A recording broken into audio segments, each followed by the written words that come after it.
ka-farmers, ito na po pala yung mga manok na inalagaan natin. Ano po? Isa lang yun dati. Ayun, paunti-unti. Ano na din tayo. Psst, okay. Kapag padami na din tayo ng mga manok. Po.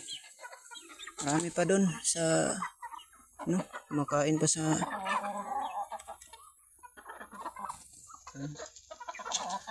doon sila pumupunta doon sa kulungan ng baboy.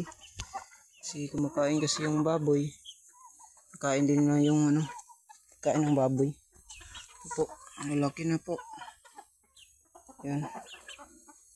Malaki na po ng mga manok. Gusto ko pa pong paramihin pa to kasi gusto kong may makita kong gumagala-gala na mga manok dito sa kubo.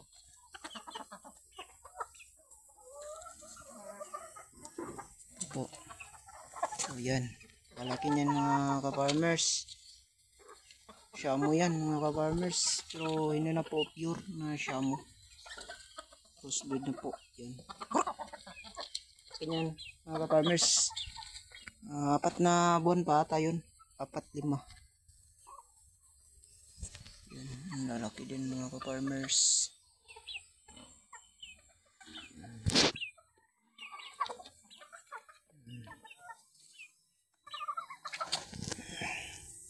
Maraming salamat sa panonood mga ka-farmers.